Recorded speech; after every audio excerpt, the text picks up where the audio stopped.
Doctor ইউনূসের সঙ্গে তারেক রহমানের বৈঠকের পর আশা করা হয়েছিল নির্বাচন ইস্যুতে অন্তত একটা সমাধান হলো, তবে বাস্তবতা ভিন্ন। লন্ডন বৈঠকে নির্বাচন নিয়ে যে সিদ্ধান্ত হয় সে সময় তা নিয়ে কোনো আপত্তি জানায়নি জামাত ইসলামী, কিন্তু হঠাৎই শুক্রবার নীলফামারীতে সাংবাদিকদের সঙ্গে আলাপকালে তিনি বলেন, দেশে আগে মৌলিক সংস্কার ও সুষ্ঠু পরিবেশ তৈরি করতে হবে, এরপর নির্বাচনের কথা। প্রশ্ন তোলেন, এখন দেশের এই পরিস্থিতিতে কিসের নির্বাচন? দেশে মব পরিস্থিতি বিরাজ করছে উল্লেখ করে তিনি অভিযোগ করেন, এই অবস্থায় সুষ্ঠু নির্বাচন সম্ভব নয়। রংপুরের মহাসমাবেশে জামাতের আমির ডাক্তার শফিকুর রহমানের একটি বক্তব্যকে ঘিরে নতুন মোড় নিয়েছে দেশের রাজনীতি। তিনি বলেন, ভোট নিয়ে ষড়যন্ত্র হচ্ছে। সারা দেশেই এখন লালমনিরহাটের পাটগ্রামের আসামি ছিনতাইয়ের মতো পরিস্থিতি। এমন অবস্থায় ফ্যাসিবাদী আমলের মতো নির্বাচন জামায়াত রুখে দেবে বলে ঘোষণা দেন তিনি। সম্মানিত দর্শক মণ্ডলী, বাংলাদেশের রাজনৈতিক অঙ্গনের চলমান প্রেক্ষাপট নিয়ে আজ আমি আপনাদের সাথে এমন কিছু আপডেট নিউজ শেয়ার করতে যাচ্ছি যা দেখলে আপনি রীতিমতো অবাক হয়ে যাবেন। তাই আজকের এই ভিডিওটি সব মিলিয়ে অত্যন্ত গুরুত্বপূর্ণ হতে যাচ্ছে। এক সেকেন্ড না টেনে ধৈর্য সহকারে পুরো ভিডিওটি দেখার জন্য আহ্বান করছি। আর একটি ছোট্ট রিকোয়েস্ট করছি, তা হলো যদি আপনি আমাদের এই চ্যানেলে নতুন দর্শক হয়ে থাকেন, অবশ্যই আমাদের এই চ্যানেলটি সাবস্ক্রাইব করে একটি লাইক দিয়ে পাশে থাকা বেল বাটনটি অন করে দিবেন। তাই আর কথা নয়, চলুন সরাসরি আমরা ভিডিওতে চলে যাই। যারা হতায় দিল, যারা স্বাধীন কইরা দিল, তাদের জায়গা তোমরা দখল কইরা নিয়ে চলে যাবা। আপনার নেতা যে হবে সে যদি আপনার চাইতে কম মেধার হয়, আপনি তার নেতা মানবেন নাকি মানা উচিত? আজকে আমি এমন একটা বিষয় আপনাদের চোখে আঙুল দিয়ে দেখাই দিব যে আপনারা নিজেরাই হতাশ হইয়া যাইবেন। ভাববেন এই ভালসুন গুলো আমাদের নেতা হইতে যাইতেছে। আমি আপনাদের হতাশ করতে চাই না, কিন্তু আমি সত্যি হতাশ হই যখন রাজনৈতিক নেতারা, সিনিয়র নেতারা মূর্খের মতো আচরণ করে। আমি সত্যি দুঃখিত যে এইভাবে বলতে হচ্ছে, কিন্তু আপনারা দেখবেন ওনারা কেমন মূর্খের মতো আচরণ করেছেন। আসেন আলাপে আসি। লন্ডনের প্রধান উপদেষ্টা ডক্টর ইউনূসের সঙ্গে তারেক রহমানের বৈঠকের পর আশা করা হয়েছিল নির্বাচন ইস্যুতে অন্তত একটা সমাধান হলো, তবে বাস্তবতা ভিন্ন। জামায়াত ইসলামী আন্দোলন ও মামুনুল হকের নেতৃত্বাধীন খেলাফত মজলিস সহ কয়েকটি ইসলামপন্থী দল আনুপাতিক প্রতিনিধিত্ব বা পিয়ার নির্বাচনী ব্যবস্থার দাবি নিয়ে এক ধরনের জোটগতভাবে একটা অবস্থান তুলে ধরতে চাইছে। এর সঙ্গে নুরুল হক নূরের গণ অধিকার পরিষদও রয়েছে। বিশ্লেষকরা বলছেন, নির্বাচনের পদ্ধতি বদলানো এবং স্থানীয় সরকার নির্বাচনের দাবির কারণে জাতীয় নির্বাচন নিয়ে আবার অনিশ্চয়তা তৈরি হয়েছে। নির্বাচনকালীন তত্ত্বাবধায়ক সরকার গঠন নিয়েও দলগুলোর ভিন্নমত রয়েছে। বিএনপি চায় সংবিধান ত্রয়োদশ সংশোধনীতে তত্ত্বাবধায়ক সরকারের যে গঠন পদ্ধতি তা ফিরিয়ে আনা হোক, অর্থাৎ সর্বশেষ অবসরপ্রাপ্ত প্রধান বিচারপতি হবেন তত্ত্বাবধায়ক সরকারের প্রধান উপদেষ্টা। তবে দলটি জানিয়েছে, বিচার বিভাগকে তত্ত্বাবধায়ক সরকার থেকে দূরে রাখতে কোনো উত্তম প্রস্তাব এলে আলোচনা করবে। জামাত ইসলামী জানিয়েছে, তারাও চায় তত্ত্বাবধায়ক সরকারের প্রধান হবেন সাবেক প্রধান বিচারপতি। তবে 2006 সালের অভিজ্ঞতার কারণে রাষ্ট্রপতিকে প্রধান উপদেষ্টার দায়িত্বে চায় না দলটি। জামায়াত স্থানীয় নির্বাচনও তত্ত্বাবধায়ক সরকারের অধীনে চায়। এনসিপিও নির্বাচনকালীন সরকার চায়। দলটির প্রস্তাব, সংসদের নিম্নকক্ষে সরকারি ও বিরোধী দলের সমন্বয়ে গঠিত 11 সদস্যের কমিটি রাজনৈতিক দলগুলোর কাছ থেকে প্রাপ্ত নাম বিবেচনা করে প্রধান উপদেষ্টা বাছাই করবে। কমিটির 8 সদস্য যে নাম সমর্থন করবেন তিনি হবেন প্রধান উপদেষ্টা। নির্বাচন ব্যবস্থা সংস্কার কমিশন প্রস্তাব করেছিল তত্ত্বাবধায়ক সরকারের মেয়াদ হবে 120 দিন। বিএনপির স্থায়ী কমিটির সদস্য সালাউদ্দিন আহমেদ বলেছেন, তত্ত্বাবধায়কের মেয়াদ 90 দিনে সীমাবদ্ধ রাখতে সবাই মোটামুটি একমত। এ সময়ের মধ্যে যদি কোনো কারণে নির্বাচন না হয়, সেক্ষেত্রে 30 দিন বাড়তি রাখা যেতে পারে।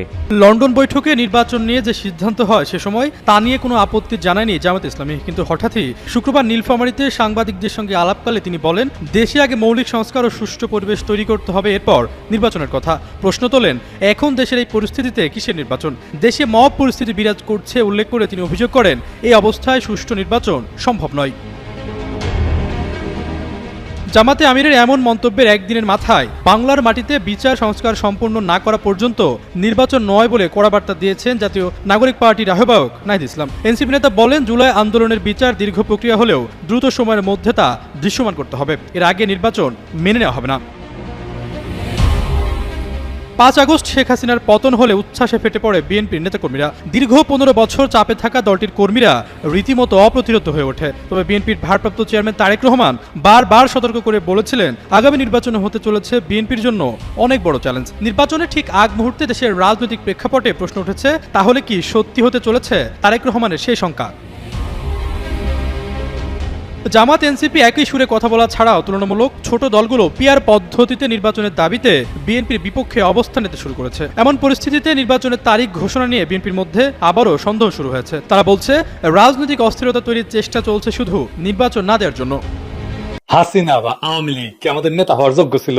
না, ছিল না। তাই হাসিনার পতন হয়েছে। আপনার নেতা যে হবে সে যদি আপনার চাইতে কম মেধার হয়, আপনি তার নেতা মানবেন নাকি মানা উচিত? আজকে আমি এমন একটা বিষয় আপনাদের চোখে আঙুল দিয়ে দেখাই দিব যে আপনারা নিজেরাই হতাশ হইয়া যাইবেন। ভাববেন এই ভালসুনগুলো আমাদের নেতা হইতে যাইতেছে। আমি আপনাদের হতাশ করতে চাই না, কিন্তু আমি সত্যি হতাশ হই যখন রাজনৈতিক নেতারা, সিনিয়র নেতারা মূর্খের মতো আচরণ করে। আমি সত্যি দুঃখিত যে এইভাবে বলতে হচ্ছে, কিন্তু আপনারা দেখবেন ওনারা কেমন মূর্খের মতো আচরণ করেছেন। আসেন আলাপে আসি। মির্জা ফখরুল ইসলাম আলমগীর ওনার ফেসবুক পোস্টে বাংলা ভিশনের একটা ক্লিপ শেয়ার দিছে, আবার ছাত্র দলও শেয়ার দিছে। দেখেন, কিছু বলেন নাই মির্জা ফখরুল, আবার দেখান মির্জা ফখরুল ওইটাই দেখান।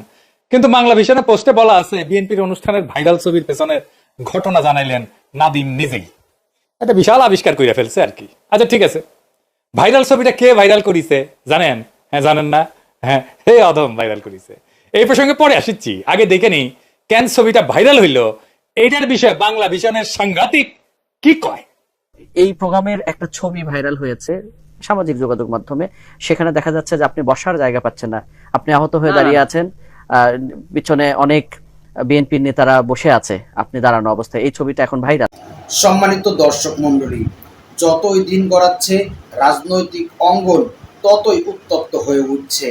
এক শ্রেণীর অসাধু রাজনৈতিকবিদ বিভিন্ন প্রকার মিথ্যা ছড়িয়ে এবং আওয়ামী লীগের কিছু অনলাইন ক্রিয়েটর সহ গুজব লীগেরা তারা মিথ্যা ও অপপ্রচার চালিয়ে ডক্টর মোহাম্মদ ইউনূসকে মানুষের কাছে অপমানিত, লাঞ্ছিত করতে চাচ্ছে। নিজেদেরকে তো খবর নেই, নিজেদের পায়ের নিচে মাটি নেই, নিজেরা নিজেদের নেতৃত্বদেরকে, নেতা কর্মীদেরকে দেশে প্রতিষ্ঠিত করতে পারছে না, উল্টো তারা বাংলাদেশকে অস্থিতিশীল করতে চাচ্ছে। অপরদিকে 16টা বছর যে দলটি না খেয়ে রোজা রেখেছিল, সে দলটি এখন ইফতার করার জন্য পাগলপাড়া হয়ে গিয়েছে। যেখানে ইচ্ছা সেখানেই তারা চাঁদাবাজি, টেন্ডারবাজি, তারা ডাকাতি, হত্যাকাণ্ড, চুরি সহ এমন কোনো অপকর্ম নেই যা তারা চালাচ্ছে না, এবং তারা ধরাও খাচ্ছে, গণধোলাইও খাচ্ছে। কিন্তু বড় আফসোস লাগে, একটা জায়গায় গিয়ে আমরা দেখেছি যখন আইন শৃঙ্খলা বাহিনীরা তাদেরকে, এই বিএনপি নেতাকর্মীদেরকে যারা সমাজে বিশৃঙ্খল পরিস্থিতি সৃষ্টি করছে, তাদেরকে যখন ধরতে গিয়েছেন তখন তারাই উল্টো হয়রানির শিকার হয়েছেন, হামলার শিকার হয়েছেন।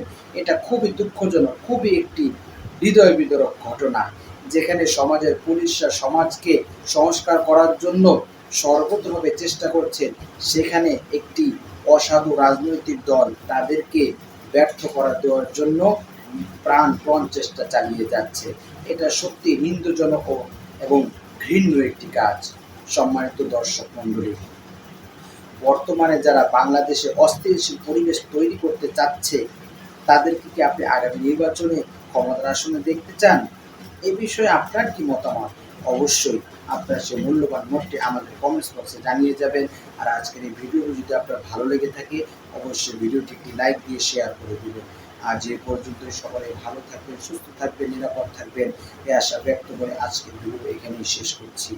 আমিন ওয়া আখিরু দাওয়ানা আলহামদুলিল্লাহি রাব্বিল আলামিন। আসসালামু আলাইকুম ওয়া রাহমাতুল্লাহি ওয়া বারাকাতুহু।